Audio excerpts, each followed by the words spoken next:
Ya no sirves para nada, mamá. Solo comes y engordas. Esas palabras salieron de la boca de mi hija un martes 14 de septiembre, a las 9:17 de la noche. No respondí. No le di la satisfacción de ver ninguna grieta en mi cara. Me quedé de pie en el centro de esa cocina que yo había limpiado cada mañana durante 13 años, y simplemente la miré, con una calma que ni yo misma esperaba. Porque hay un momento en la vida en que una mujer deja de reaccionar y empieza a observar. Y yo llevaba meses observando. Durante los últimos 4 meses, sin que Valeria lo supiera, había estado registrando cada detalle con una precisión que ella jamás hubiera imaginado.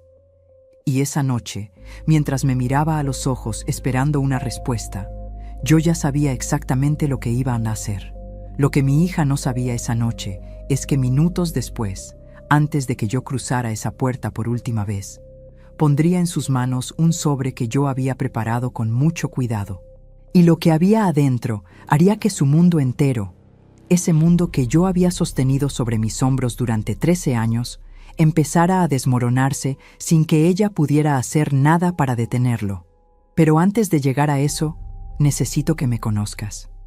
Porque si no sabes quién es Patricia Morales, no vas a entender lo que hice, ni por qué lo hice, ni por qué, con la mano en el corazón, volvería a hacerlo exactamente igual. Me llamo Patricia Morales. Tengo 61 años. Nací en Guadalajara, en un barrio donde las casas eran humildes, pero las mesas nunca estaban vacías. Mi madre, doña Carmen, me enseñó 3 cosas que no he olvidado en toda mi vida: levantarse temprano, no deber favores y nunca, nunca permitir que nadie te robe la dignidad. Esas 3 lecciones son todo lo que necesito para contarte esta historia. Fui enfermera durante 34 años. Empecé a los 22, con las manos nerviosas y el corazón más grande que el cerebro. Me especialicé en urgencias. Trabajé de noche durante casi 2 décadas. Aprendí a tomar decisiones en segundos que podían significar la diferencia entre que alguien llegara a ver el amanecer o no. Y aprendí, sobre todo, a documentar cada medicamento, cada reacción adversa, cada detalle que pudiera necesitarse después, no como burocracia, como salvavidas. Esa costumbre de documentarlo todo me salvaría, 13 años después, de una manera que jamás imaginé. Pero ya llegaré a eso. Me casé con Ernesto cuando tenía 27 años. Era mecánico. Tenía las manos callosas, siempre con rastros de grasa bajo las uñas que no terminaba de salir aunque se lavara 3 veces, y los ojos más honestos que yo había visto en mi vida. Construimos juntos una casita pequeña en el norte de la ciudad, 2 hijos y 20 años de madrugadas compartidas. Tuvimos a Marco, el mayor, y a Valeria, la menor. Los crié con lo que tenía, y también con lo que no tenía. Les di tiempo, presencia, sacrificio. Me prometí ante Dios y ante mi madre que mientras yo respirara, a mis hijos no les faltaría lo esencial. Ernesto murió un domingo de noviembre, hace 16 años. Infarto fulminante, dijeron los médicos. Estábamos viendo las noticias después de la cena. La taza de té que yo le había preparado seguía tibia cuando llegó la ambulancia. Tenía 52 años. Se fue sin despedirse, sin dolor visible, sin darnos tiempo de nada. Quedé sola con una pensión de enfermería, la casita pagada, y un silencio en la casa que aprendí a cargar sin mostrarlo. Así me habían educado. Pero antes de que te cuente lo que vino después, quiero pedirte algo.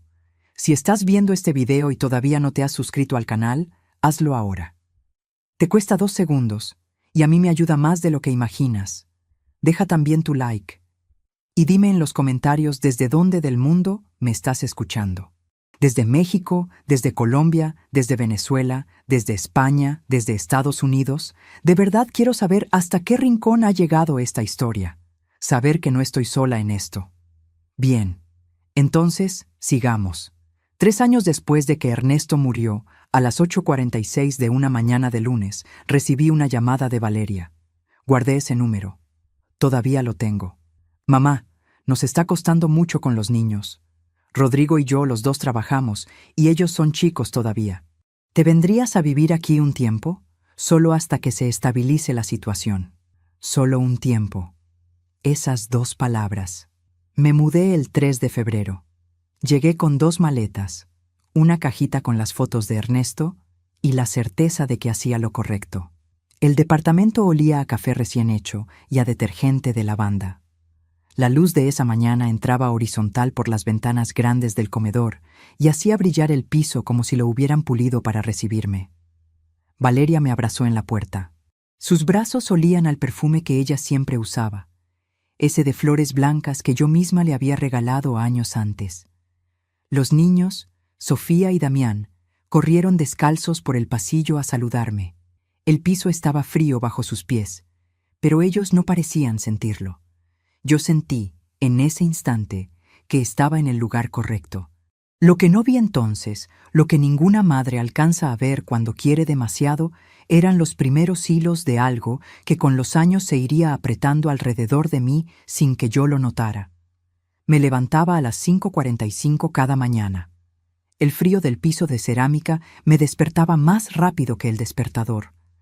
Preparaba el desayuno, llevaba a los niños al colegio, regresaba, limpiaba, cocinaba, lavaba, planchaba. Recogía a los niños a las 2:30. Los ayudaba con las tareas mientras la olla en la estufa llenaba el departamento de olor a caldo.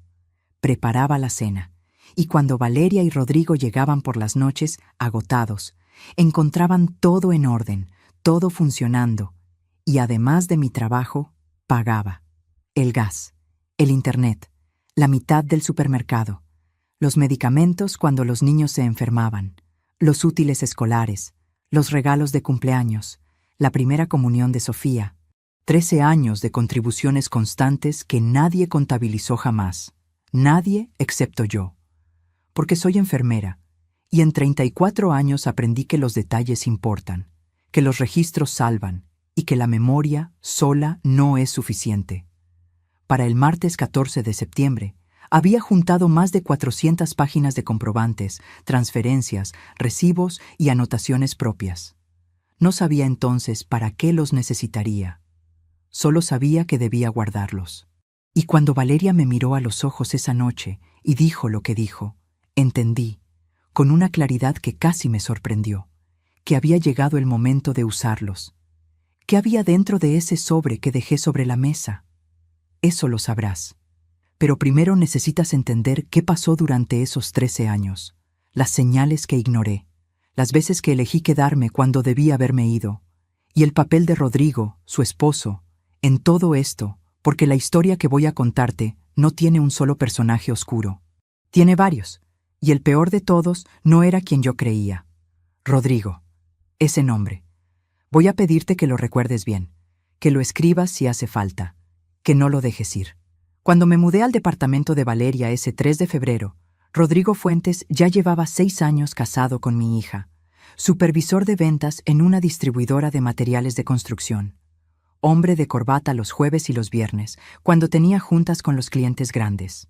El resto de la semana, pantalón de mezclilla y una sonrisa amplia, fácil, que sacaba en el momento justo, y que, desde el principio, me generó algo que yo no sabía cómo nombrar con exactitud, algo que se instalaba en algún lugar entre el estómago y el pecho, y que no terminaba de irse.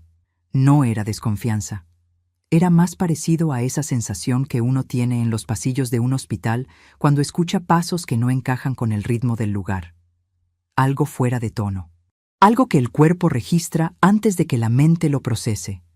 El cuerpo siempre lo sabe primero. Eso también lo aprendí en las urgencias. 34 años de urgencias te enseñan a confiar en esa sensación, y sin embargo, la ignoré. Los primeros meses en ese departamento fueron, en la superficie, completamente ordinarios. Me levantaba a las 5:45. El frío del piso de cerámica me despertaba más rápido que el despertador. A las 6:30 ya tenía el desayuno listo y las loncheras de Sofía y Damián preparadas sobre la barra de la cocina. Los llevaba al colegio, regresaba, limpiaba, ponía ropa a lavar, cocinaba el almuerzo, recogía a los niños a las 2:30 de la tarde, les ayudaba con las tareas, preparaba la cena, recogía los platos, apagaba las luces. Valeria llegaba alrededor de las 7:30 de la noche. Rodrigo, a veces antes, a veces mucho después, a veces sin dar explicaciones, y además de todo eso, yo pagaba. Le di el gas de cada mes durante 13 años. Le di la mitad del supermercado desde el primer lunes que fui al mercado. Le di los medicamentos cuando los niños se enfermaban, sin que nadie me los pidiera, porque no podía quedarme mirando. Le di los útiles escolares de agosto en agosto, año tras año, sin que nadie lo anotara en ningún lado. Le di los regalos de cumpleaños de mis propios nietos, porque Valeria siempre llegaba tarde al mes. Le di la primera comunión de Sofía entera, el vestido, las flores, el lunch para los invitados, los recuerditos que se llevaron a casa los niños. Le di los uniformes del colegio cuando las tallas cambiaron y el dinero no alcanzaba. Le di todo eso durante 13 años, y lo di sin llevar cuenta, porque pensé que así se construye una familia, que eso era lo que significaba ser madre, ser abuela, ser parte de algo que valía la pena sostener.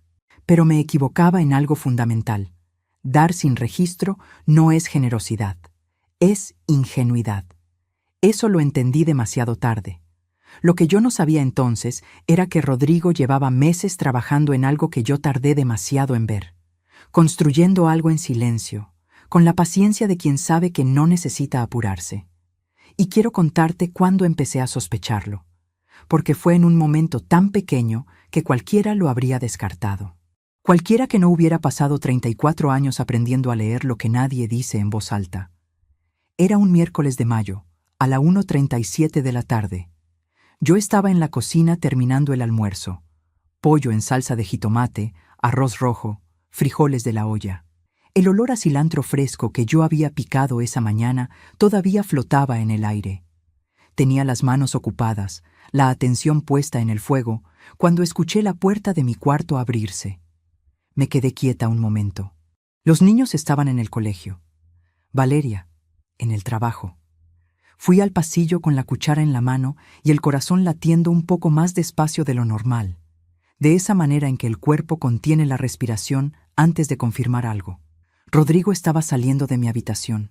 Me miró sin ningún sobresalto, con esa calma suya que a veces me inquietaba más que un grito, sin pestañear, sin cambiar el color de la cara.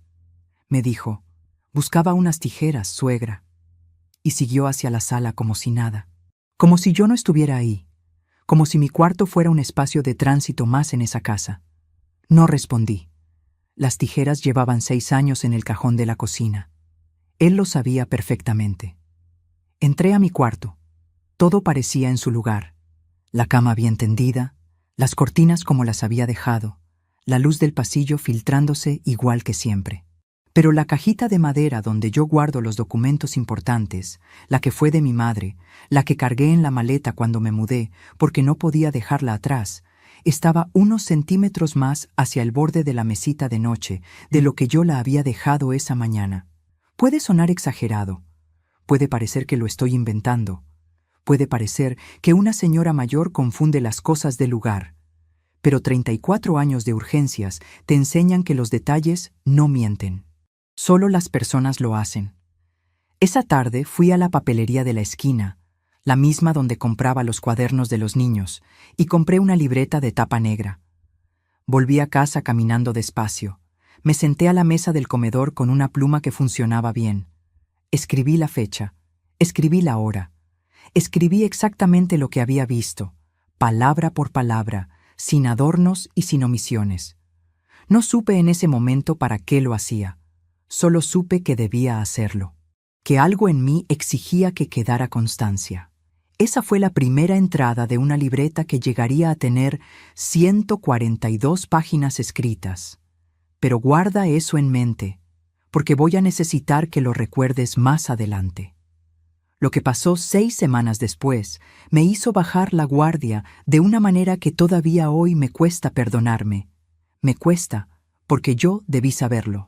Porque la amabilidad repentina, cuando viene de donde no la esperas, casi siempre tiene un precio que todavía no te han cobrado.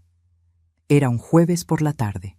Rodrigo llegó a casa antes de lo habitual, con un ramo de dalias anaranjadas y amarillas envuelto en papel de estraza. Me las entregó en la cocina con una expresión que yo no le había visto antes, más suave, casi humilde, con los hombros un poco caídos, como el de alguien que llega a confesar algo. «Suegra», me dijo, «quiero pedirle una disculpa. Sé que no he sido el más atento desde que llegó usted. El trabajo me tiene muy cargado y a veces llego con el mal humor puesto. Usted se lo merece mejor». Valeria estaba parada en la entrada de la cocina, asintiendo con los brazos cruzados y una expresión demasiado tranquila para ser espontánea. Me dio la sensación de que lo habían conversado antes de que él llegara, que habían ensayado los tiempos, pero no dije nada. Sentí algo que ahora me cuesta admitir en voz alta: alivio genuino. El tipo de alivio que le afloja a una los hombros y le baja la presión del pecho. El tipo de alivio que hace que una quiera creer. Pensé que quizás me había equivocado, que lo de las tijeras había sido exactamente lo que él dijo, que todo encontraría su ritmo natural, como encuentra su ritmo cualquier familia que está aprendiendo a convivir. Las dalias las puse en un vaso de vidrio alto, junto a la ventana del comedor.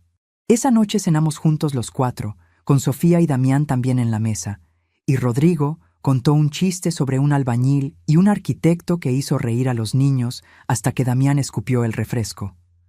Sofía se tapó la boca con las 2 manos, muerta de la risa. Fue una noche buena.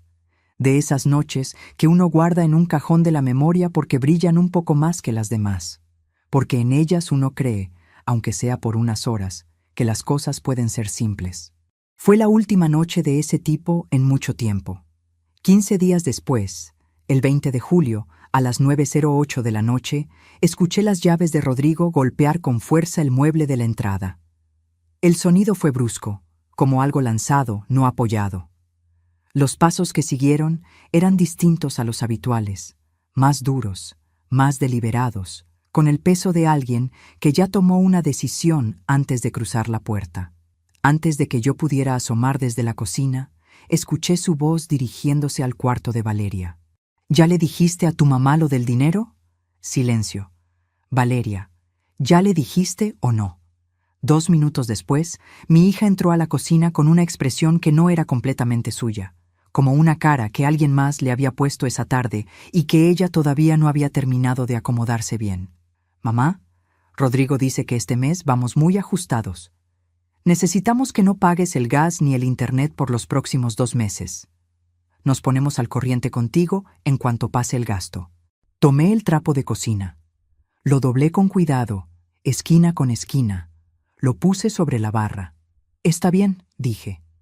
No hubo más conversación. No hubo ojos que se encontraran. Pero esa noche, cuando la casa quedó en silencio y el único sonido era el zumbido del refrigerador y el paso de algún coche lejano, abrí la libreta de tapa negra. Escribí la fecha, el monto, las palabras exactas de mi hija, tal como las había dicho.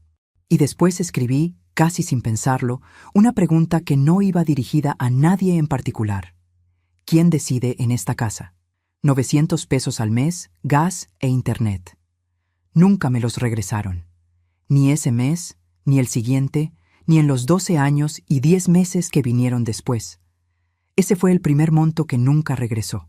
No fue el último. ¿Quieres saber cuánto suman 13 años de contribuciones que nadie contabilizó? Eso también estaba en el sobre del viernes 17 de septiembre. Todo desglosado, con fechas, con comprobantes, con los números limpios y alineados, con la claridad que tiene una enfermera que pasó décadas llenando expedientes que podían salvar o hundir a alguien. Yo sabía muy bien lo que valía un registro, pero antes de llegar a ese sobre, necesito que entiendas algo sobre Rodrigo, porque lo de las tijeras y lo del dinero no eran descuidos, no eran el estrés del trabajo, no eran los errores torpes de un hombre mal organizado. Eran los primeros movimientos de alguien que sabía exactamente lo que estaba construyendo, y lo estaba construyendo sobre mí, sobre mi silencio, sobre mi disposición a doblar el trapo de cocina y decir, «Está bien». ¿Y Valeria? ¿Mi hija? ¿La niña que crié sola tantas noches mientras Ernesto trabajaba el turno nocturno? La misma que me buscaba con los brazos extendidos cuando tenía pesadillas y que se dormía con la cabeza apoyada en mi hombro mientras yo le cantaba bajito para que el miedo se fuera. Ella sabía lo que estaba pasando. O también era una víctima de ese hombre. También la había convencido de que todo era normal, de que así funcionan las familias, de que pedir sin devolver es solo una manera de repartir el peso. Esa pregunta me carcomió durante años. Me la hice de noche, en voz baja, con la libreta cerrada sobre las rodillas. Me la hice mientras cocinaba, mientras tendía las camas, mientras veía a mis nietos crecer en una casa que yo sostenía sin que nadie lo reconociera. Y la respuesta, cuando finalmente llegó, fue la más difícil de todas las que tuve que cargar en esta historia. La respuesta llegó en el 3er año. Y no llegó de golpe. Llegó como llegan la mayoría de las verdades que uno no quiere ver, en fragmentos pequeños, separados por semanas de aparente normalidad, tan espaciados que era fácil convencerse de que no formaban ningún patrón, que eran coincidencias, que eran el desgaste natural de vivir bajo el mismo techo con personas que no te eligieron, pero formaban uno. Y yo, que había pasado 34 años entrenando el ojo para detectar lo que no se dice en voz alta, elegí no verlo durante demasiado tiempo. Eso es lo que más me cuesta admitir, no lo que me hicieron, sino cuánto tiempo lo permití. Cuántas mañanas me levanté a las 5:45, encendí la estufa y decidí, sin llamarlo decisión, seguir callada. El primer indicio claro fue un sábado de marzo, a las 11:20 de la mañana. Yo estaba en la sala leyendo cuando Rodrigo llegó con una pareja de amigos suyos, sin avisar. Eran personas que yo no conocía. Entraron con ruido, con conversación a volumen alto, con esa energía de gente que siente que el espacio es completamente suyo y que nadie les ha dicho nunca que no lo es. Rodrigo me miró un segundo, no me presentó y dijo señalando hacia el pasillo: «Suegra, ¿le importaría pasar a su cuarto? Vamos a necesitar la sala». No fue una pregunta. Lo sabes. El tono no dejaba margen. No había en esa frase ni una coma de cortesía real. Me levanté. Tomé mi libro. Caminé al cuarto con paso regular, sin apurarme, sin arrastrar los pies. Cerré la puerta con cuidado, sin un golpe, sin un comentario. Eran las 11:20 de la mañana de un sábado y me habían mandado a mi cuarto como a una niña de 6 años. Me senté en la orilla de la cama. Afuera se escuchaban risas y el tintineo de los vasos. Olía a la botana que yo había preparado esa mañana sin saber para quién. Tostadas con frijoles, chiles encurtidos, queso desmoronado sobre un plato de barro, todo listo sobre la barra de la cocina cuando llegaron los desconocidos. El techo del cuarto era blanco y liso y lo miré durante un rato sin leer ni una sola página, sin pensar en nada concreto, solo dejando que el silencio del cuarto hiciera su trabajo. Abrí la libreta de tapa negra. Escribí la fecha y la hora. Escribí las palabras exactas. ¿Sabes qué fue lo peor? Que cuando la visita se fue, Valeria pasó por mi cuarto.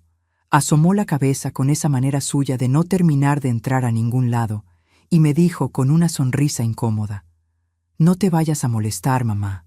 Tú sabes cómo es él». Y siguió caminando. Tú sabes cómo es él. 7 palabras que normalizan todo lo que no debería ser normal. 7 palabras que le transfieren a quien escucha la responsabilidad de adaptarse, de comprender, de ceder. Como si el problema no fuera la conducta, sino la sensibilidad de quien la recibe. Guardé la libreta. Y no dije nada, porque hay algo que las madres aprendemos a hacer desde que nuestros hijos son pequeños: tragarnos las cosas para no romper la paz, para no ser la que complica, para no ser la que causa problemas. Eso nos enseñaron. Que una buena madre no alborota, que una buena abuela se adapta, que el amor se demuestra cediendo. Nadie nos dijo que esa adaptación tiene un límite, que el límite existe aunque nadie lo marque con una señal visible, que cuando una persona cruza ese límite, el daño ya ocurrió, aunque todavía no duela. A veces confiamos demasiado en las personas que no se lo merecen. ¿A ti te ha pasado? ¿Has estado en un lugar o en una situación donde callaste cuando debiste haber hablado? ¿Y todavía hoy sientes el peso de ese silencio en algún lugar del cuerpo? Escríbeme en los comentarios. De verdad quiero saber que no estoy sola en esto. Porque mientras yo te cuento todo esto, hay algo que me da mucha fuerza. Saber que hay personas al otro lado que entienden de dónde viene este tipo de dolor, que lo han cargado también, que sobrevivieron. Sigamos. Para el segundo año habían pasado 4 cosas que yo había registrado en la libreta y que había decidido, una por una, dejar pasar. 4 cosas que, vistas juntas, formaban un mapa, pero que yo había elegido ver por separado, como si aislarlas les quitara peso. Rodrigo había dejado de saludarme. No de golpe, gradualmente, con la misma paciencia lenta de quien sabe que los cambios bruscos dejan evidencia. Primero dejó de decirme buenos días cuando yo estaba en la cocina. Después dejó de mencionar la comida, aunque se sirviera 2 veces. Después dejó de mirarme cuando hablaba en la mesa, como si yo fuera una silla más en la habitación. Una silla que cocinaba, que limpiaba, que pagaba el gas, pero una silla al fin, algo que ocupa espacio sin merecer atención. La frialdad deliberada es peor que los gritos. Con los gritos uno sabe dónde está. Con la frialdad deliberada uno empieza a preguntarse si existe, si lo que percibe es real o es una distorsión suya, una sensibilidad que se fue haciendo demasiado grande con los años. Llegué a preguntármelo, pero la libreta no me dejaba dudar. Los registros no tienen días malos, los registros no olvidan. Los registros no se convencen de que quizás fue diferente a como fue. El 8 de agosto de ese segundo año, a las 7:15 de la noche, anoté algo que cambió la dirección de todo lo que vendría después. Valeria llegó del trabajo con una expresión distinta, no agotada como de costumbre, esa fatiga plana que traía todos los días como parte del uniforme. Esta vez era otra cosa, preocupada, con algo atravesado que no terminaba de bajar. Me pidió que habláramos en la cocina mientras ella se cambiaba los zapatos, como hacía desde niña cuando algo la pesaba y no sabía cómo empezar a decirlo. «Mamá», me dijo, «le dije a Rodrigo que no está bien cómo te trata, que eres mi mamá y mereces respeto. Me dijo que sí, que tiene razón, que va a hacer un esfuerzo». Sentí algo que hoy reconozco como esperanza prematura. Esa clase de esperanza que se parece al alivio, pero que no tiene los mismos cimientos. «¿Y qué te respondió él exactamente?», le pregunté. «Que sí, que va a hacer un esfuerzo, que a veces el trabajo lo pone mal y lo descarga en casa». Me puso la mano en el brazo, con esa manera suya de tocar que siempre tuvo algo de disculpa. «Dale una oportunidad, mamá. Él no es mal hombre». No era la primera vez que escuchaba esa frase, y debería haber aprendido que cuando alguien necesita ser defendido con «no es mal hombre», la conversación ya está perdida antes de empezar. Porque esa frase no habla de lo que el hombre es, habla de lo que la persona que lo defiende necesita creer. Pero Valeria era mi hija, y una madre que quiere a su hija elige creer, aunque sepa que creer le va a costar. Durante 22 días, Rodrigo fue diferente. Me saludaba al llegar, con voz breve pero audible. Una vez me preguntó si necesitaba algo del supermercado cuando él iba a salir, y esperó la respuesta de pie en la puerta con las llaves en la mano. Otra noche, mientras cenábamos, le dijo a Damián: «Agradécele a tu abuela, que ella cocinó esto».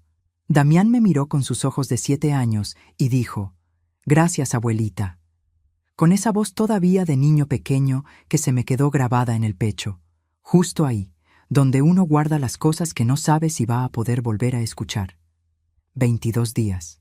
Después, el 30 de agosto, a las 8:52 de la noche, Rodrigo llegó con el ceño fruncido y la mandíbula apretada, con esa tensión en la cara de quien cargó algo pesado durante todo el día y ya no tiene interés en ocultarlo. Dejó las llaves sobre la barra de la cocina con un golpe seco, como quien pone punto final a algo. Ni me miró. Caminó directo al cuarto, y al día siguiente, el silencio volvió a instalarse como si esos 22 días no hubieran existido jamás. Como si alguien hubiera borrado las páginas del calendario y devuelto todo a su estado original. Volví a abrir la libreta. Escribí: «Los cambios que duran menos de un mes no son cambios, son pausas. Faltaban todavía 11 años para esa noche del martes 14 de septiembre. 11 años en los que yo seguiría levantándome a las 5:45, cocinando, limpiando, pagando, callando. 11 años en los que la libreta seguiría llenándose de fechas y detalles y montos y palabras exactas, con la precisión que solo tiene alguien que aprendió que los registros salvan, que lo que queda escrito no puede ser reinterpretado por nadie. Y Rodrigo seguiría escalando, cada año un poco más, con esa paciencia suya que ahora entiendo no era paciencia, sino estrategia. Lo que vino en el tercer año fue distinto en calidad. Ya no era indiferencia. Era algo más calculado, más frío, más difícil de nombrar con una sola palabra. Indiferencia es ausencia. Lo que Rodrigo empezaba a hacer requería presencia, requería intención. Un lunes de noviembre, aniversario de la muerte de Ernesto, yo había puesto una veladora pequeña en la mesita de la sala, junto a la foto que siempre llevo conmigo. Era mi manera de recordarlo, la única que tenía en esa casa que no era completamente mía. Lo había hecho cada año desde que murió, en cualquier lugar donde estuviera. Valeria lo sabía, siempre lo había respetado. Nunca habíamos necesitado hablar de eso. Esa tarde, cuando llegué de hacer el mandado con las bolsas en las manos y el cansancio de haber caminado 4 cuadras bajo el sol, la veladora no estaba. La foto tampoco. Dejé las bolsas sobre la barra. Limpié mis manos en el delantal. Pregunté a Valeria con calma desde la cocina, con la misma voz con la que uno pregunta dónde quedaron las llaves. Ella tardó un momento antes de contestar. Un momento demasiado largo. Rodrigo dice que esas cosas entristecen el ambiente de la casa, que es mejor guardarlas en tu cuarto. Me quedé quieta un segundo. El refrigerador zumbaba. Afuera pasó un camión. ¿Y tú qué opinas?, le pregunté. Silencio. No un silencio de alguien que piensa. Un silencio de alguien que ya sabe lo que diría pero que eligió no decirlo. Hay una diferencia. Después de 34 años en urgencias, uno aprende a distinguirlos. Ese silencio fue la primera vez que vi con claridad quién era Valeria en esa casa. No era la hija que me conocía desde siempre, la que me buscaba en la oscuridad cuando tenía miedo, la que me abrazaba en los andenes de los hospitales cuando yo llegaba del turno nocturno, oliendo a antiséptico y cansancio.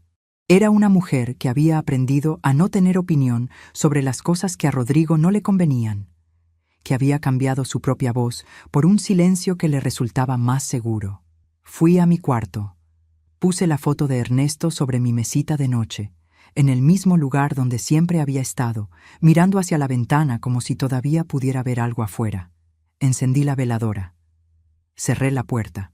Y con la misma calma con la que una enfermera llena un expediente a las 3 de la madrugada, cuando todo a su alrededor está en caos, cuando las voces se superponen y los monitores suenan y uno es el único punto fijo en la habitación, abrí la libreta, escribí la fecha y agregué una nota al margen que subrayé 2 veces. Rodrigo no actúa solo. Valeria lo permite. Verificar si lo elige o si no puede elegir. Era una pregunta que llevaba meses empujando desde adentro, golpeando suave contra las costillas cada vez que veía a mi hija asentir, cada vez que la veía doblar la cabeza hacia el lado correcto. Y demoraría años en tener respuesta. Pero ya llegaré a eso. Lo que importa ahora es que esa noche, mientras la veladora de Ernesto ardía en mi cuarto, proyectando una sombra pequeña y quieta sobre la pared, y el resto del departamento seguía con su vida, como si nada hubiera pasado, como si yo no existiera detrás de esa puerta cerrada, algo en mí comenzó a cambiar de dirección, sin anunciarlo, sin hacer ruido, sin que yo misma lo llamara por su nombre todavía, muy despacio, muy en silencio. Pero comenzó. ¿Puedes adivinar lo que fue? Lo que empezó a cambiar en mí esa noche no fue el enojo. El enojo ya lo tenía desde hacía meses, guardado en un lugar donde no hacía ruido. Lo que empezó a cambiar fue la claridad. Una enfermera de urgencias aprende algo que muy poca gente entiende hasta que lo vive. Hay una diferencia enorme entre reaccionar y actuar. Reaccionar lo hace cualquiera. Actuar requiere esperar el momento correcto. Requiere tener todo listo antes de mover la primera pieza. Y yo, sin haberlo decidido conscientemente todavía, había empezado a preparar mis piezas. Pero todavía faltaba lo peor. Porque Rodrigo, hasta ese tercer año, había operado en la zona de lo que uno puede desestimar como mal carácter, como estrés laboral, como asperezas de convivencia. Lo que vino después ya no tenía ninguna de esas excusas disponibles. Era un viernes de abril, a las 7:45 de la noche. Valeria había organizado una pequeña reunión en casa. Los padres de Rodrigo, su hermano mayor con la esposa, y dos parejas de amigos que yo no conocía. Yo había cocinado desde las 10 de la mañana. Lomo de cerdo en salsa de ciruela, arroz con verduras, sopa de fideos, postre de 3 leches que tardé 2 horas en preparar. La mesa estaba puesta con el mantel bordado que Ernesto y yo habíamos comprado en un mercado de artesanías el año en que nos casamos. 40 años tenía ese mantel y todavía lucía bien. Cuando los invitados llegaron, yo estaba sirviendo los platos en la cocina. Escuché a Rodrigo haciendo las presentaciones en la sala. Escuché los nombres, los saludos, el ruido familiar de una reunión que empieza. Y después, con una voz que calculó exactamente el volumen para que llegara hasta donde yo estaba, escuché esto. Sí, vive con nosotros. Es la mamá de Valeria. Nos ayuda en la casa. Ya saben, la señora mayor que uno tiene que cargar. Risas. 2, 3 personas riendo. Me quedé quieta con la cuchara en la mano sobre la olla. El olor a salsa de ciruela me rodeaba. El mantel de 40 años estaba sobre la mesa que yo había tendido. No salí. No cambié la expresión. Terminé de servir los platos con la misma precisión con la que llenaba expedientes a las 3 de la madrugada. Cuando entré al comedor con la primera charola, Rodrigo me miró un segundo. Esperaba algo, una reacción, una grieta. Sonreí. Le ofrecí el plato con una inclinación de cabeza. «Buen provecho», dije, y regresé a la cocina. Esa es la técnica más difícil que existe. Dejar que el otro espere una reacción que nunca llega. Porque cuando la reacción no llega, el otro queda expuesto. Queda desnudo frente a lo que acaba de hacer. Y eso, para cierto tipo de persona, es insoportable.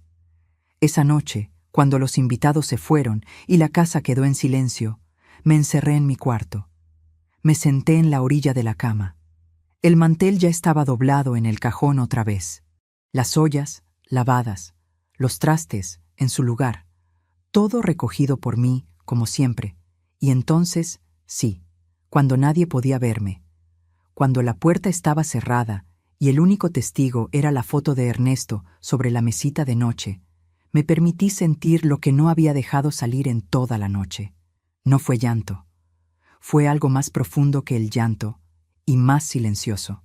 Fue la sensación de que el suelo se había movido 1 centímetro sin que nadie más lo notara. Abrí la libreta. Escribí la fecha. Escribí las palabras exactas. Y debajo, con letra más lenta, escribí: «Ya no es descuido, ya es decisión».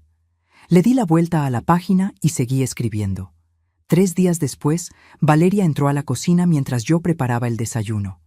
Se paró detrás de mí en silencio un momento y después dijo, con voz baja: «Mamá, lo que dijo Rodrigo el viernes no estuvo bien. Ya hablé con él». Me quedé mirando los huevos en el sartén. «No te preocupes», le dije. «Es que él a veces no mide lo que dice». «Está bien, Valeria». «¿Estás segura?» «Sí». Me abrazó por la espalda. La dejé. Olía al mismo perfume de flores blancas de siempre. Y yo pensé, mientras le ponía sal a los huevos, ¿cuántas veces puede una hija disculpar al mismo hombre antes de que las disculpas se vuelvan parte del problema? No lo dije en voz alta. Nunca lo dije en voz alta. Pero lo escribí esa noche en la libreta. Lo que vino 2 semanas después fue la segunda False Resolution. Y esta fue más elaborada, más costosa. Y por eso mismo, más reveladora. Rodrigo llegó un sábado al mediodía con una bolsa de una tienda departamental. Sacó una caja y me la puso sobre la mesa del comedor sin mucha ceremonia. «Le traje algo, suegra, para que tenga con qué entretenerse». Era una tableta electrónica, no de las más baratas. La vi Y pensé en dos cosas al mismo tiempo. Primero, que costaba alrededor de 4,000 pesos. Segundo, que ese mismo mes Valeria me había pedido que no pagara el supermercado porque andamos muy justos. 4,000 pesos en una tableta que yo no había pedido, y sin dinero para el supermercado. Me levanté, tomé la caja con cuidado y le dije: «¡Qué amable, Rodrigo! Muchas gracias». Sonreí. Guardé la caja en mi cuarto. Esa tarde saqué la tableta de la caja, la encendí y la usé para instalar una aplicación de notas adicional donde empecé a transferir los registros más importantes de la libreta en formato digital, con fechas, con montos, con descripciones. Si Rodrigo pensó que ese regalo era un gesto de paz, tuvo razón en una cosa que no imaginó. Me ayudó a organizar mejor lo que estaba construyendo. Faltaban todavía 9 años para esa noche del martes 14 de septiembre. Y Rodrigo seguía sin saber que cada movimiento que hacía estaba siendo documentado por la mujer a la que había llamado la señora mayor que uno tiene que cargar. Pero la escalada no había terminado. El momento que marcó el año 5 fue en el Día de las Madres. Sofía y Damián habían hecho en el colegio unas tarjetitas de cartulina con letras recortadas que pegaron con resistol. La de Damián decía: «Para mi mamá y para mi abuelita, las quiero mucho». Me la dio con las 2 manos, solemne como solo son solemnes los niños cuando entregan algo que hicieron ellos mismos. Esa tarde, Valeria me dijo que habían reservado mesa en un restaurante para celebrar. Me alegré, me arreglé. Me puse la blusa de lino color hueso que fue de mi madre, la única que guardo para las ocasiones que importan. Lista a las 6:30 de la tarde, como me habían dicho. A las 7:15, Rodrigo bajó las escaleras con la chamarra puesta y las llaves en la mano. Me miró desde el pasillo. «Ah, suegra, usted quédese. Es que la mesa es para 4 y ya están los niños. No cabe». Lo dijo así, con esa naturalidad suya que era peor que cualquier grito. Valeria estaba detrás de él con los niños, lista para salir. Me miró. Yo la miré. Hubo entre nosotras dos un segundo de silencio que pesó como si fueran 20 años. No dije nada.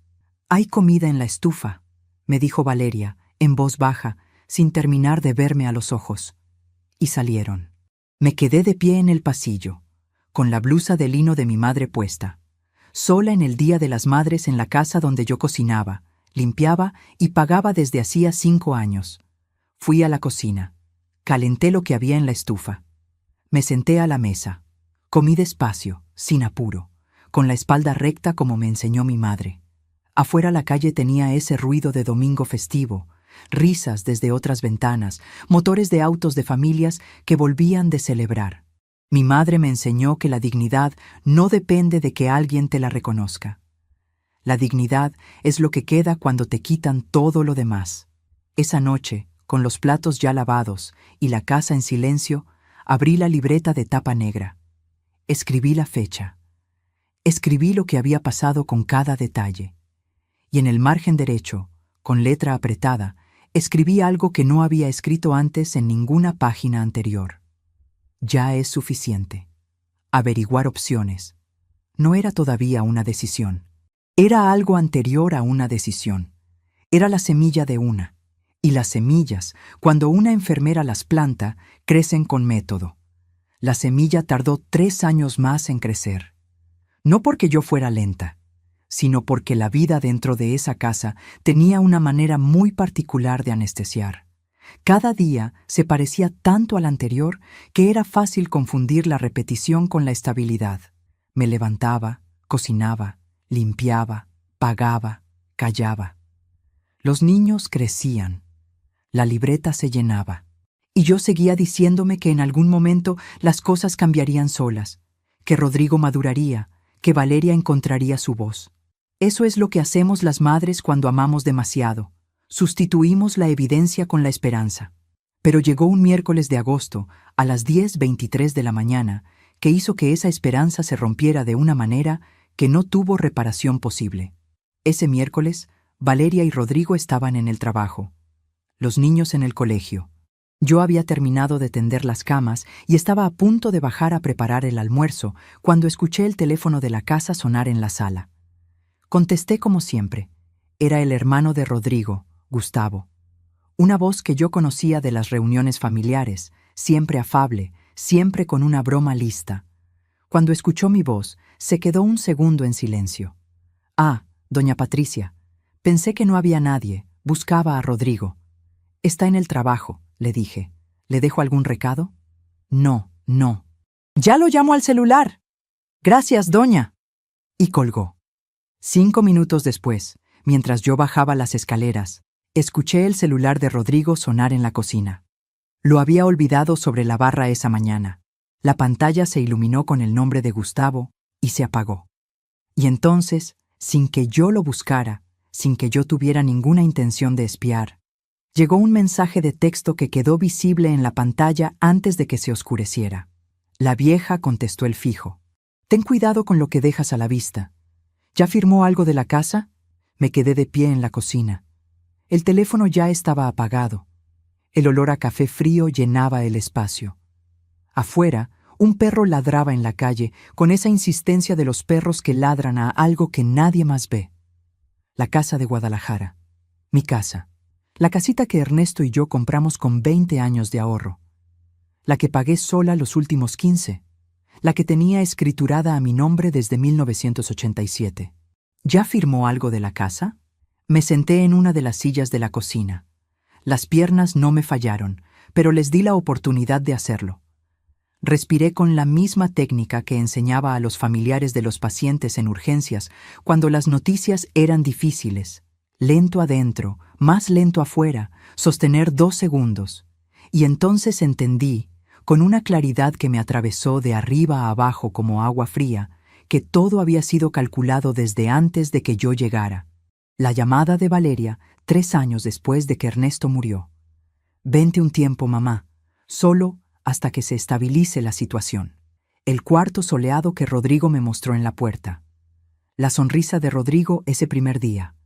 Todo, el andamiaje de hospitalidad que habían construido, tenía un cimiento que yo no había visto porque no quise verlo. Yo no era la abuela que venía a ayudar. Era el activo que venían a administrar. Subí a mi cuarto. Saqué la libreta de tapa negra. La abrí en la última página escrita. Y con una letra que no temblaba porque me negué a dejarla temblar, escribí la fecha, la hora, las palabras exactas del mensaje. Debajo escribí 3 palabras que rodeé con un círculo. Confirmar. Documentar. Actuar. Esa misma tarde, a las 4:15, llamé desde mi celular a una compañera de toda la vida, Lucía Mendrano, enfermera jubilada como yo, pero que había estudiado Derecho en su segunda vida. Le dije que necesitaba una consulta privada. Me dijo que fuera el viernes. Fui el viernes con la libreta, con los comprobantes que guardaba en la cajita de madera y con 142 páginas de registros acumulados en 13 años. Lucía me escuchó durante 2 horas completas sin interrumpirme. Al final, me miró sobre sus lentes de arillo dorado y me dijo algo que todavía escucho con la misma nitidez de ese viernes. «Patricia, tú no tienes un problema familiar, tienes un caso». Mientras te cuento todo esto, me pregunto desde dónde del mundo me estás escuchando. Escríbeme el nombre de tu ciudad en los comentarios. No importa si es un pueblo pequeño o una ciudad grande. Quiero saber hasta dónde están llegando estas palabras. Porque hay algo que aprendí en 34 años de urgencias. Los que más entienden el dolor ajeno son los que ya cargaron el propio. Sigamos. Lucía me explicó 2 cosas ese viernes que cambiaron la dirección de todo lo que vendría después. La primera, que los comprobantes que yo había guardado durante 8 años tenían peso legal suficiente para demostrar una contribución económica sostenida al hogar sin contrato ni compensación. Que eso tenía un nombre jurídico, que ese nombre implicaba derechos que yo no sabía que tenía. La segunda, que mi casa en Guadalajara, mientras estuviera a mi nombre y yo no firmara ningún documento de transferencia, era completamente mía. Que nadie podía tocarla sin mi consentimiento expreso.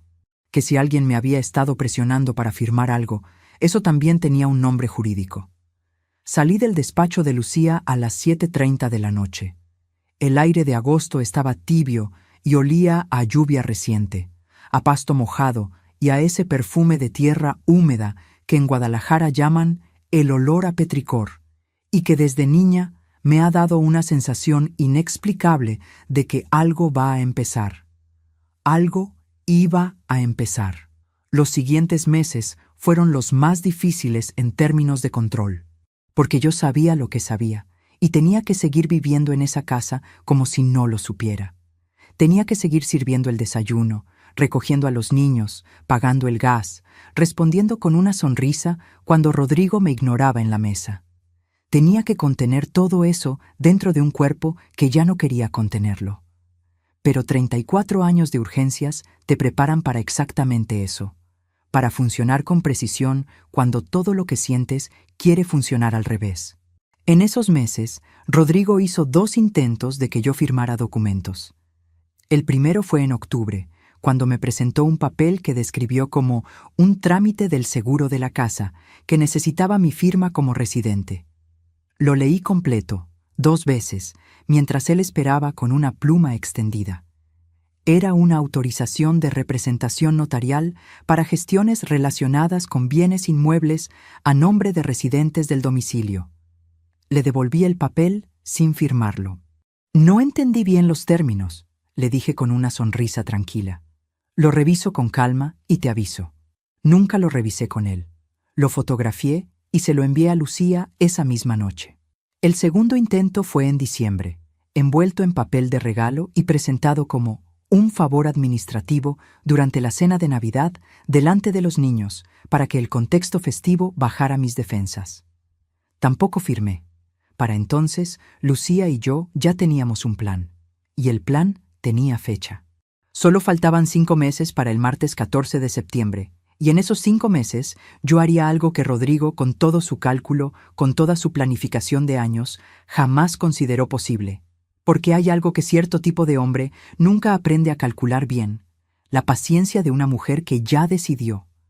¿Quieres saber qué hice en esos 5 meses? Lo que encontrarás en esa respuesta cambia completamente la manera en que vas a entender todo lo que te conté hasta ahora. Porque resulta que yo no estaba solo documentando, estaba construyendo. Esos 5 meses los viví en 2 planos al mismo tiempo. En el primero, la Patricia que Rodrigo y Valeria veían todos los días, la misma de siempre, levantándose a las 5:45, preparando el desayuno, recogiendo a los niños, limpiando, pagando, callando, previsible, controlada, sin sorpresas, exactamente lo que ellos necesitaban que fuera. En el segundo plano, una mujer que se había despertado. El primer lunes de abril, a las 9:00 de la mañana, mientras Rodrigo y Valeria estaban en el trabajo y los niños en el colegio, tomé el autobús hacia el centro. Bajé en la calle Federalismo y entré al despacho del notario público número 14. Me había citado Lucía para ese día específico. Llevaba conmigo la escritura de mi casa en Guadalajara, mi identificación y una decisión que había tardado demasiado en tomar, pero que una vez tomada se sentía como quitarse una piedra del pecho que una ya no recuerda cuándo empezó a cargar. Ese día constituí un fideicomiso. Mi casa en Guadalajara, la casita que Ernesto y yo compramos con 20 años de ahorro, la que pagué sola los últimos 15, la que Rodrigo llevaba años intentando alcanzar con papeles disfrazados de trámites, quedó escriturada en fideicomiso irrevocable a nombre de Sofía y Damián. Mis nietos, no Valeria, no Rodrigo, mis nietos que recibirían la propiedad al cumplir 25 años cada uno, administrada hasta entonces por Lucía como fiduciaria. Rodrigo podría hacer todos los trámites que quisiera, convencer a Valeria de lo que quisiera, presentarme todos los papeles que quisiera. Ya no había nada que firmar. Salí del despacho del notario a las 11:15 de la mañana.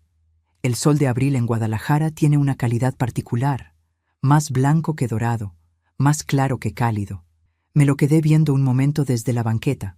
Respiré el aire de la calle, el olor a carnitas de un puesto en la esquina, el humo de un camión que pasó, el perfume de las flores que vendía una señora frente al edificio. Compré un ramo de claveles rojos. Los puse sobre la tumba de Ernesto esa tarde. Le dije en voz baja: ya está. Pero eso era solo el primer movimiento. Todavía faltaban 4 más. El segundo movimiento fue la cuenta bancaria. Abrí una cuenta propia, separada de todo lo que tuviera que ver con esa casa, en un banco diferente al que usaba habitualmente. Ahí empecé a depositar, cada 15 días, una cantidad fija de mi pensión de jubilación, sin decírselo a nadie, sin mencionarlo, sin dejar rastro en el departamento. El tercer movimiento fue el apartamento.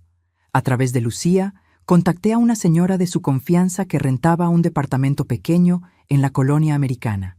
2 cuartos, sala, cocina, patio interior con una bugambilia morada que se asomaba por la barda. Lo visité un martes a mediodía, mientras Rodrigo y Valeria trabajaban. Firmé el contrato el mismo día. Pagué 3 meses por adelantado. No le dije a nadie. El cuarto movimiento fue el más largo. Tardé 6 semanas en terminarlo. Tomé todos mis registros, los 142 páginas de la libreta de tapa negra, los comprobantes, las transferencias, los recibos del gas, del internet, del supermercado, de los medicamentos de los niños, de los útiles, de la primera comunión de Sofía, de los regalos de cumpleaños de 13 años, y los organicé en un documento de 48 páginas con la misma precisión con la que en urgencias organizaba los expedientes de los pacientes críticos. Fecha por fecha, monto por monto, concepto por concepto, con un total al final que Lucía revisó 2 veces y que las 2 veces me miró igual después de leerlo. 447,000 pesos. Eso era lo que yo había contribuido a esa casa en 13 años. Sin contrato, sin compensación, sin que nadie lo reconociera jamás. El quinto movimiento fue el sobre. Lo preparé el viernes 10 de septiembre, 4 días antes de esa noche. Adentro puse 5 cosas. Una copia del fideicomiso de la Casa de Guadalajara. Una copia del documento de 48 páginas con el detalle de mis contribuciones. Una carta dirigida a Valeria, escrita a mano, con la letra apretada y clara que me enseñó mi madre cuando yo era niña. Una copia del contrato de renta del departamento en la colonia americana. Y por último, la tarjetita de cartulina que Damián me había dado en el Día de las Madres 5 años atrás, la que decía, para mi mamá y para mi abuelita, las quiero mucho, que guardé porque hay cosas que una guarda sin saber todavía por qué. Sellé el sobre, lo guardé en la cajita de madera. Y seguí viviendo en esa casa 4 días más, preparando el desayuno, recogiendo a los niños, limpiando, pagando, callando, exactamente igual que siempre. Lo que no sabía entonces era que esos últimos 4 días iban a darme el empuje final que me faltaba, porque Rodrigo, en esos últimos 4 días, llegó al límite que ninguno de sus movimientos anteriores había alcanzado. El sábado 11 de septiembre, a las 6:30 de la tarde, llegaron a la casa 42 personas. Era el cumpleaños número 45 de Rodrigo. Yo me enteré ese mismo sábado a las 12:00 de la tarde, cuando Valeria me lo mencionó de pasada mientras recogía su bolsa para ir al supermercado. Me dijo que iban a llegar invitados y que si podía preparar algo de botana. Algo de botana para 42 personas. Lo que vino ese sábado no lo vi en una pantalla, ni me lo contó nadie. Lo viví desde la cocina, de pie durante 4 horas seguidas, preparando tostadas, salsas, guacamole, quesadillas, una olla de pozole que tardé 3 horas. Mis pies sobre el mosaico frío, el humo del comal, el olor a chile tostado que se me quedó en la ropa toda la noche. Y mientras yo cocinaba, Rodrigo recibía a sus invitados en la sala. A las 9:15 de la noche, alguien descorchó una botella de champaña que había costado, según pude ver la etiqueta cuando la traje de la bolsa, 2,800 pesos. 2,800 pesos en champaña. El mismo mes en que Valeria me había dicho que no alcanzaba para mis medicamentos de la presión. Los que yo había pagado de mi pensión sin decir nada, como hacía siempre. Rodrigo levantó su copa frente a sus amigos y dijo con esa voz suya que llenaba cualquier espacio, por los 45 y por todo lo que viene, que este año será el año en que por fin pongamos todo en orden. Risas, aplausos. Yo estaba parada en el umbral de la cocina con una charola de quesadillas en las manos. Nadie me presentó, Nadie me ofreció una copa. Nadie dijo: esta es la mujer que cocinó todo lo que están comiendo. Dejé la charola sobre la mesa de la terraza y regresé a la cocina. Me lavé las manos, me quité el mandil, apagué el comal y subí a mi cuarto con la misma calma con la que uno termina un turno de 12 horas en urgencias. Le di la espalda a la fiesta de 42 personas y cerré la puerta de mi cuarto. No fue tristeza lo que sentí esa noche. Fue algo más frío que la tristeza y más limpio que el enojo. Fue la confirmación total y absoluta de algo que ya sabía, pero que hasta ese momento todavía cargaba como duda. Ya no dudé más. Abrí la cajita de madera, saqué el sobre. Lo sostuve un momento en las manos. Abajo la música seguía, las voces seguían. Las carcajadas de Rodrigo subían por las escaleras como si la casa fuera completamente suya, porque él creía que lo era. El lunes 13 de septiembre, a las 11:47 de la noche, cuando la casa estaba en silencio y la luz debajo de la puerta del cuarto de Valeria y Rodrigo llevaba apagada más de una hora, bajé las escaleras descalza. El frío del mosaico en la planta baja, el olor a la cera de los pisos que yo misma había encerrado esa mañana, la oscuridad de la sala con solo la luz pequeña del microondas iluminando el contorno de los muebles. Recorrí cada rincón con los ojos. La cocina que había limpiado cada mañana durante 13 años. La sala que hacía tiempo había dejado de sentirse mía. La mesa del comedor, vacía y en silencio. Mañana, antes de irme, dejaría sobre ella lo que era necesario dejar. Subí las escaleras de regreso, entré a mi cuarto y me senté en la orilla de la cama. El sobre descansaba encima de la cajita de madera. Listo. La cajita estaba vacía por primera vez desde que llegué a esa casa 13 años atrás. Y yo me sentí, de una manera que todavía no termino de explicar con palabras exactas, también vacía, pero de la manera buena, de la manera en que uno se siente vacío cuando suelta algo muy pesado que cargó demasiado tiempo. Mañana sería el día.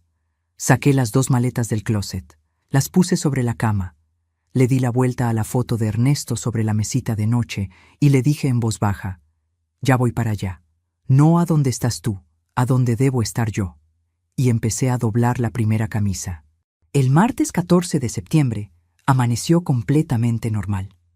Eso fue lo que más me sorprendió de ese día cuando lo recuerdo, que amaneció exactamente igual que los 12.900 días anteriores que desperté en esa casa. Me levanté a las 5:45. El frío del mosaico bajo los pies.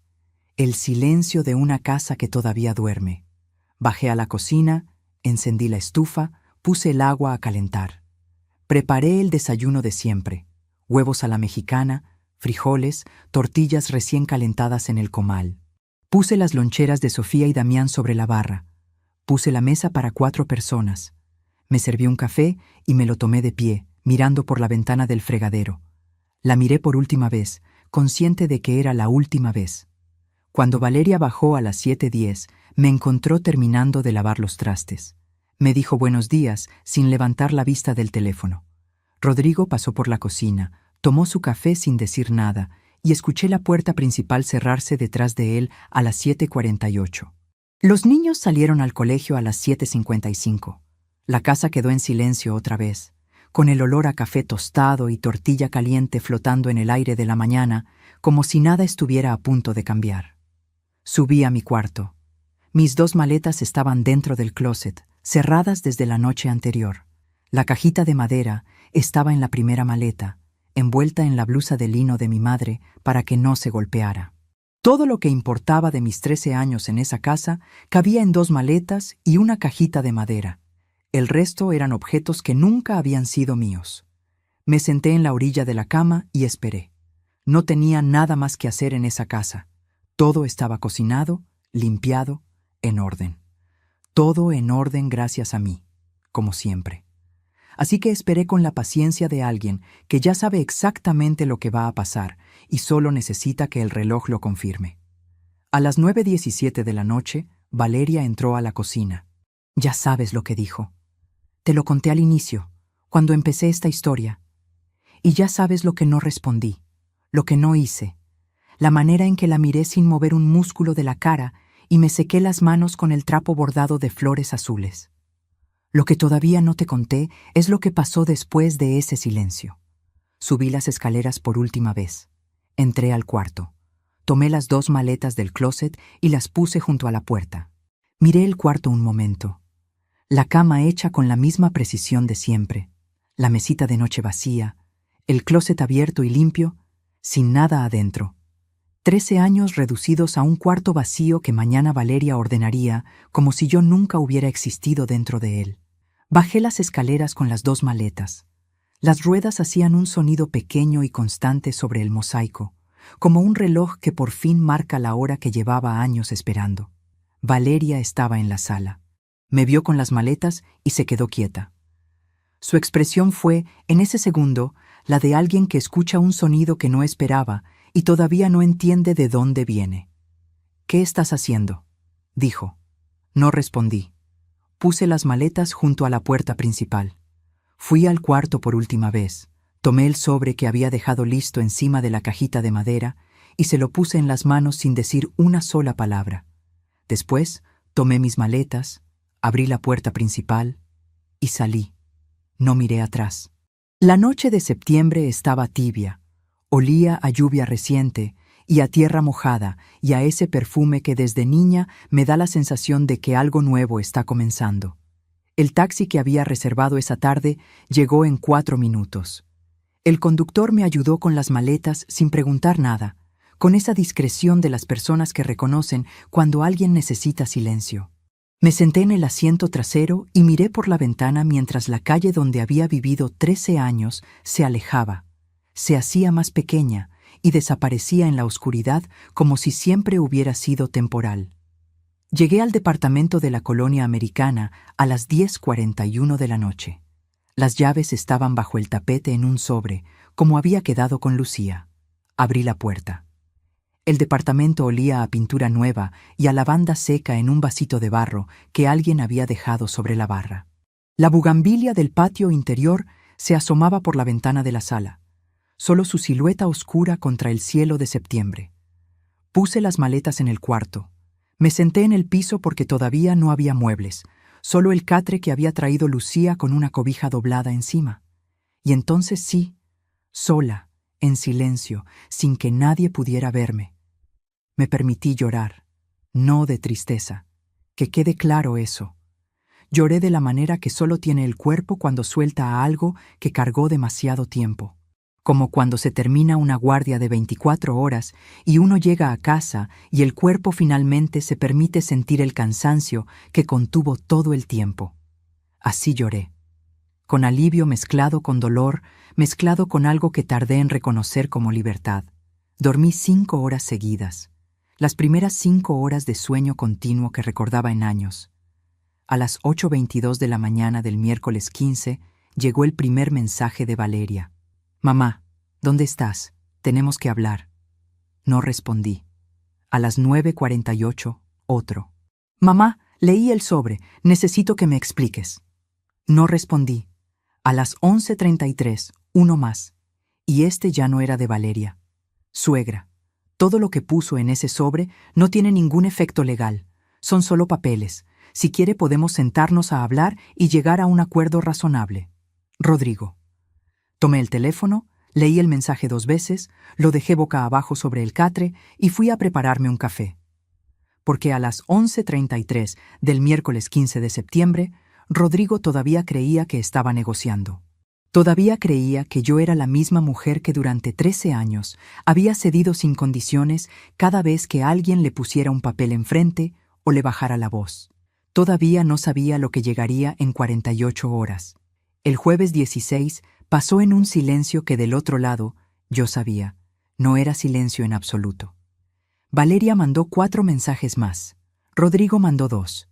El último de los 2 decía: «Suegra, hablemos. Esto todavía tiene solución». No respondía ninguno.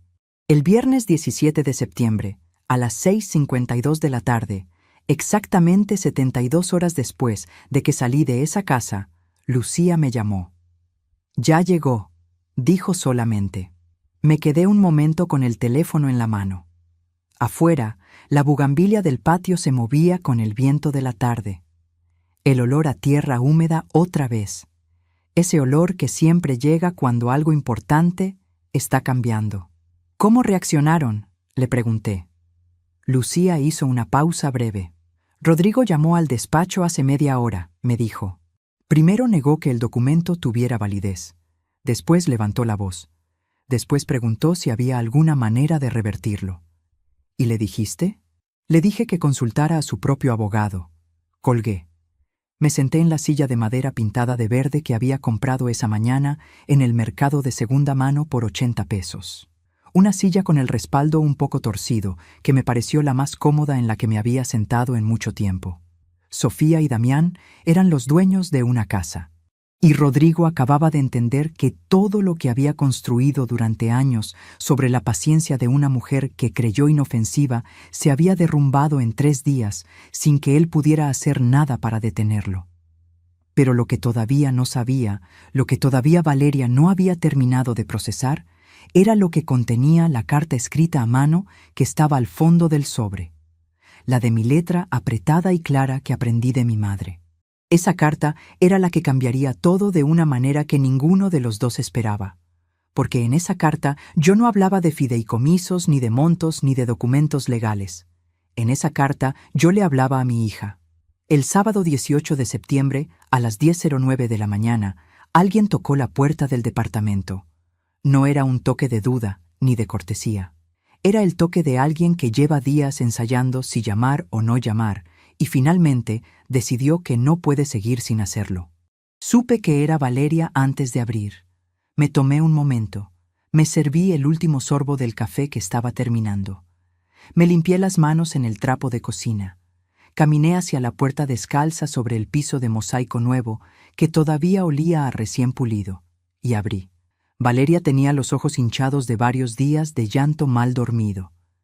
Llevaba la misma chamarra azul marino que yo le había regalado 2 navidades atrás, el pelo recogido con descuido, sin el arreglo habitual que ella siempre cuidaba. En la mano derecha sostenía el sobre que yo había dejado en la mesa del comedor 4 días antes, arrugado en las esquinas como si lo hubiera abierto y cerrado muchas veces.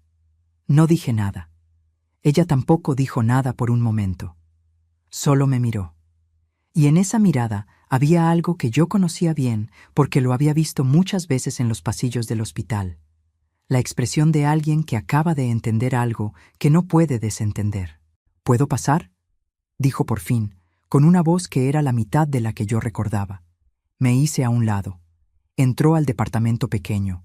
Lo recorrió con los ojos un segundo. La bugambilia asomándose por la ventana, la silla de madera verde, las 2 maletas todavía sin terminar de desempacar apoyadas contra la pared del cuarto. Se sentó en la silla verde sin que yo se la ofreciera. Puso el sobre la rodilla con las 2 manos encima, como si fuera algo frágil. Me senté frente a ella en el catre.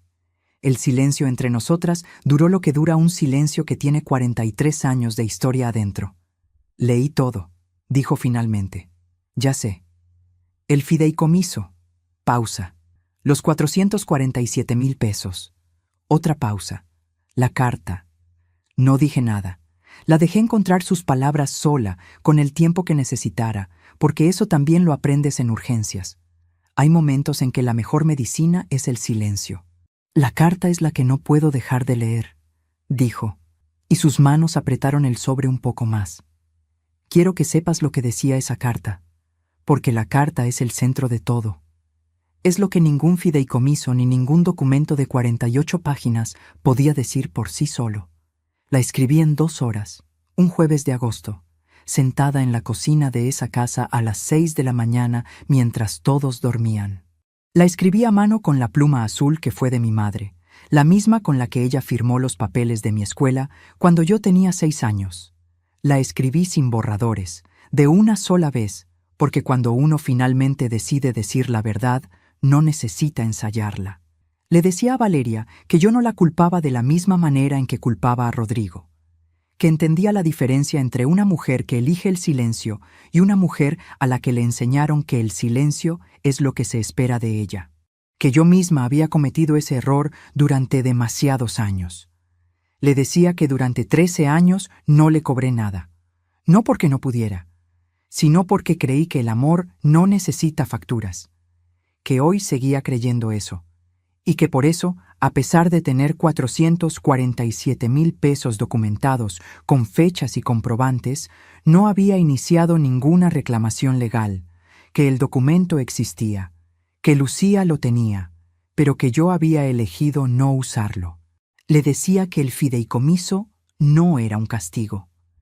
Era lo que siempre debió haber sido. La herencia de Ernesto y mía llegando directamente a quienes se la merecían, sin pasar por manos que la habían estado buscando por razones equivocadas. Y al final, con la misma letra apretada y clara que mi madre me enseñó de niña, le decía una sola cosa más.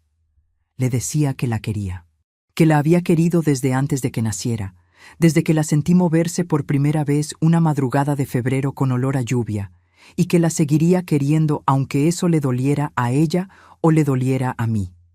Que el amor de una madre no se borra con una mala decisión ni con 10 años de silencio cómplice, pero que el amor tampoco es razón suficiente para perder la propia dignidad, y que la dignidad, una vez que uno aprende a cuidarla, ya no se puede devolver.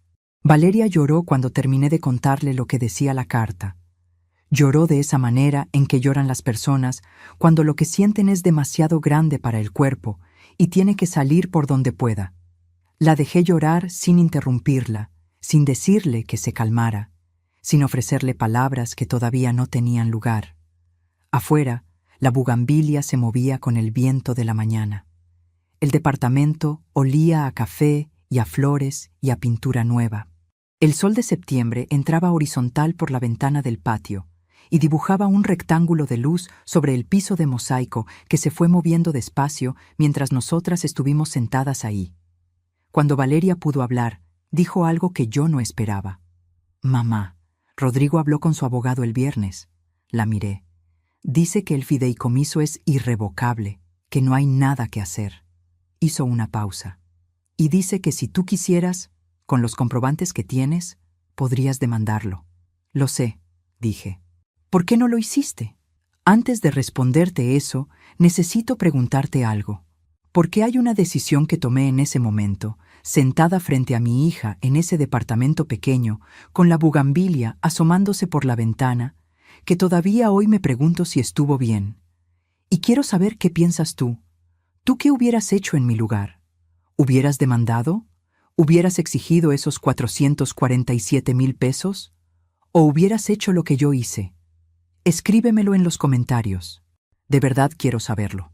Porque no existe una sola respuesta correcta para esto, y parte de lo que aprendí en todo este proceso es que las decisiones difíciles se ven diferente según desde dónde uno las mira.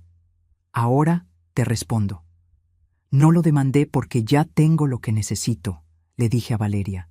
Tengo mi casa, tengo mi departamento, tengo mis ahorros, tengo mi nombre limpio y mi libreta llena. Le puse la mano sobre las suyas. Y tengo a Sofía y a Damián con un futuro que nadie les puede quitar. Eso es suficiente. Valeria me miró un momento largo.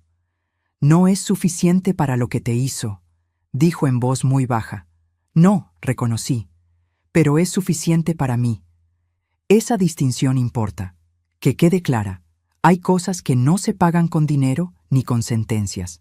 Hay daños que una decide no perseguir, no por debilidad, sino porque perseguirlos le costaría más de lo que recibiría a cambio. Y una enfermera de urgencias aprende, tarde o temprano, que no todos los pacientes se pueden salvar, pero que eso no significa que no valió la pena intentarlo. Lo que sí pasó con Rodrigo no dependió de mí, dependió de la familia de Rodrigo. Gustavo, su hermano, el que había mandado el mensaje en el celular que yo vi ese miércoles de agosto, llamó a Lucía el lunes 20 de septiembre. No para amenazar, para preguntar. Lucía me contó esa tarde que Gustavo había hecho preguntas muy específicas sobre los documentos, sobre los intentos de transferencia notarial, sobre los papeles disfrazados de trámites de seguro. 3 días después, la madre de Rodrigo llamó a Valeria. No sé exactamente qué le dijo. Solo sé lo que Valeria me contó semanas después, que la señora lloró durante esa llamada, que le dijo que ella no había criado a su hijo para eso, que si lo que decían los documentos era verdad, Rodrigo tendría que responderle a Dios y a su propia familia antes que a cualquier juzgado. En la distribuidora donde Rodrigo trabajaba, su jefe directo era cuñado de Gustavo. En noviembre, Rodrigo ya no era supervisor de ventas. No voy a decir que me alegré de eso. Sería mentira si dijera que no sentí nada, pero lo que sentí no fue alegría. Fue algo más parecido a la sensación que tiene una enfermera cuando un pronóstico difícil resulta exactamente como lo anticipó. No hay satisfacción, solo la confirmación fría de que los hechos tienen consecuencias aunque uno no las administre personalmente. Rodrigo cosechó lo que sembró, sin que yo moviera un solo papel para que eso pasara. Lo que nadie me había contado, lo que me enteré en diciembre por una prima de Valeria que me llamó sin avisarle a nadie, fue lo más revelador de toda la historia. Rodrigo, 2 semanas después de que yo me fui, publicó en sus redes sociales una fotografía de fin de semana en un hotel de las afueras de la ciudad. Champaña, alberca, la misma botella de 2.800 pesos o una igual. El texto decía: renovando energías. A veces hay que soltar lo que ya no suma. Lo que ya no suma. 13 años de comida, limpieza, cuidado y 447,000 pesos. Eso era lo que yo no sumaba. Lo guardé en mi teléfono, no para mostrárselo a nadie, solo para que el día que mi memoria quisiera suavizar lo que pasó, existiera un registro que se lo impidiera. Porque los registros no tienen días malos. Los registros no olvidan. Eso lo aprendí en urgencias. Y lo apliqué durante 13 años en una cocina que nunca fue completamente mía. Valeria vino al departamento 3 veces más en octubre. La 4ª vez trajo a Sofía y a Damián. Damián entró corriendo y me abrazó por la cintura sin decir nada, con esa fuerza de niño que no sabe medir. Sofía se quedó parada en la puerta un momento, seria como siempre ha sido desde pequeña, con esa expresión de adulta que tiene desde los 6 años. Después caminó hacia mí, me puso los brazos alrededor del cuello y me dijo al oído algo que no voy a repetir aquí, porque es mío y solo mío. Pero te digo esto, fue suficiente, fue más que suficiente. Valeria y Rodrigo siguen casados hasta hoy. Esa fue su decisión, y yo no tengo ni el derecho ni el deseo de juzgarla. Lo que sí cambió, lo que Valeria me dijo una tarde de noviembre sentadas en el patio con la bugambilia florecida encima de nuestras cabezas, fue esto. Mamá, le dije a Rodrigo que si alguna vez vuelve a tratar a alguien de mi familia de la manera en que te trató a ti, me voy. Sin negociación, sin segunda oportunidad. La miré. ¿Y él qué dijo? Que sí. ¿Y tú le creíste? Valeria tardó un momento. Todavía no lo sé, dijo con honestidad. Pero esta vez, si no cumple, ya sé lo que tengo que hacer. Porque ya vi lo que tú hiciste, y ya sé que se puede. Eso fue lo más importante que me llevé de toda esa conversación. No la disculpa, no la explicación, sino ese ya sé que se puede. Porque a veces las madres no enseñamos con palabras. Enseñamos con lo que hacemos cuando nadie espera que lo hagamos. Le di la vuelta a la foto de Ernesto en la mesita de noche del departamento nuevo. Le dije, ¿ves? Se puede. Hoy han pasado 14 meses desde esa noche del martes 14 de septiembre. El departamento de la colonia americana ya no huele a pintura nueva. Huele a lo que uno quiere que huela su casa cuando puede elegirlo por primera vez en mucho tiempo. Huele a café de olla y a las flores de la bugambilia que en octubre se llenó de color morado hasta tapar casi toda la ventana del patio. Huele a los libros que por fin saqué de la caja y puse en el librero que compré en el mercado de segunda mano por 120 pesos, el mismo donde encontré la silla verde. Me levanté esta mañana a las 7:30, no a las 5:45. A las 7:30, cuando el sol ya estaba alto y la calle ya tenía ruido de panadería y de perro y de vecino que barre la banqueta. Me tomé el café sentada en la silla verde, mirando la bugambilia, sin prisa. Sin loncheras que preparar, sin trastes ajenos que lavar, sin nadie esperando nada de mí que yo no hubiera decidido dar primero.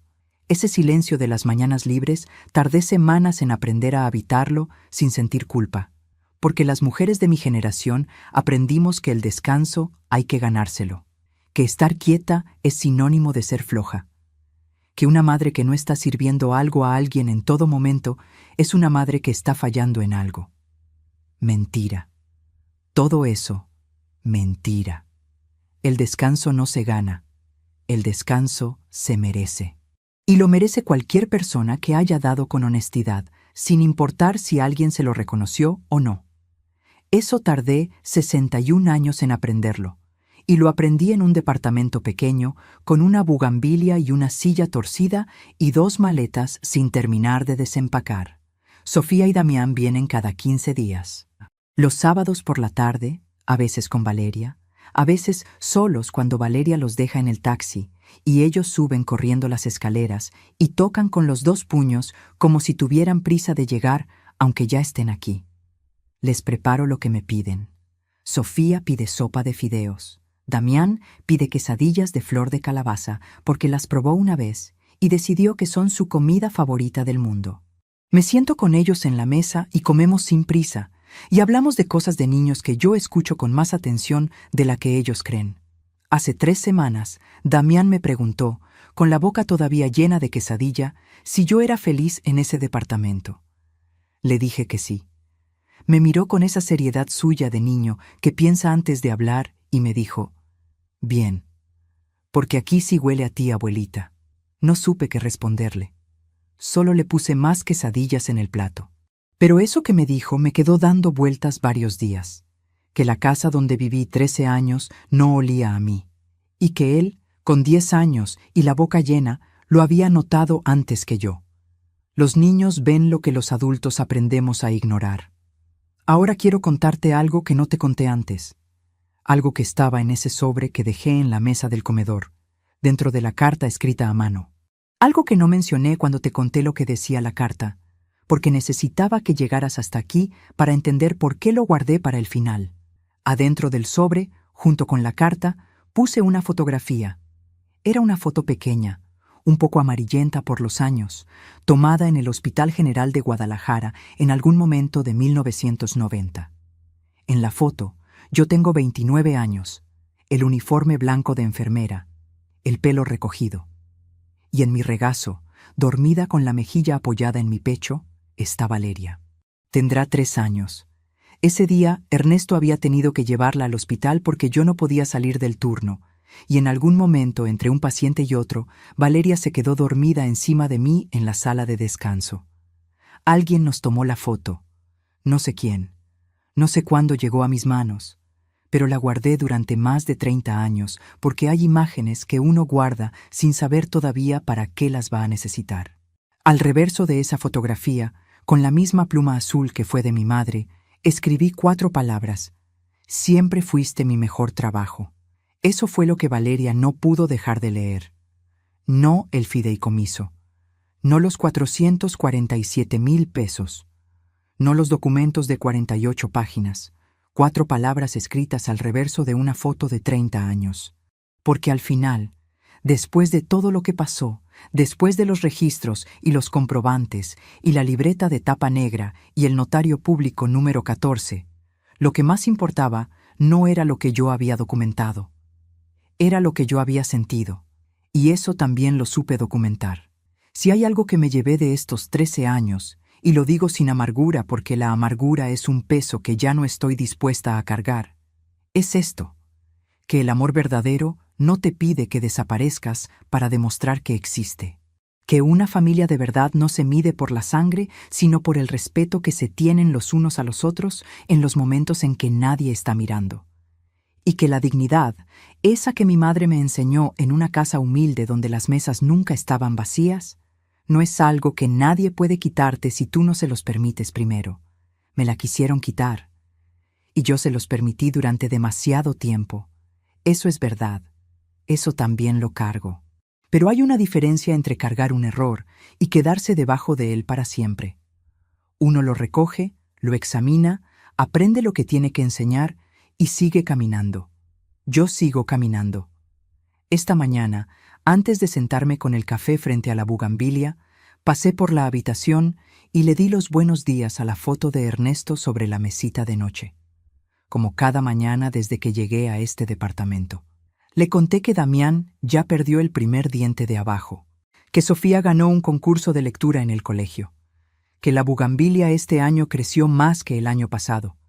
Y le dije, como le digo siempre desde esa noche que llegué con 2 maletas y me senté en el piso a llorar de alivio, gracias por enseñarme a documentar lo que importa, porque al final resultó que las cosas más importantes no estaban en la libreta de tapa negra, estaban en una fotografía pequeña y amarillenta que guardé 30 años sin saber por qué.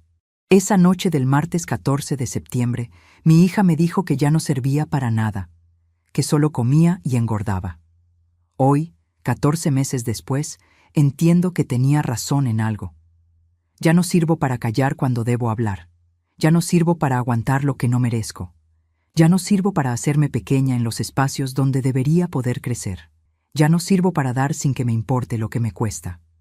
Tiene razón. Ya no sirvo para eso. Y nunca, desde el principio, debí haber servido para eso.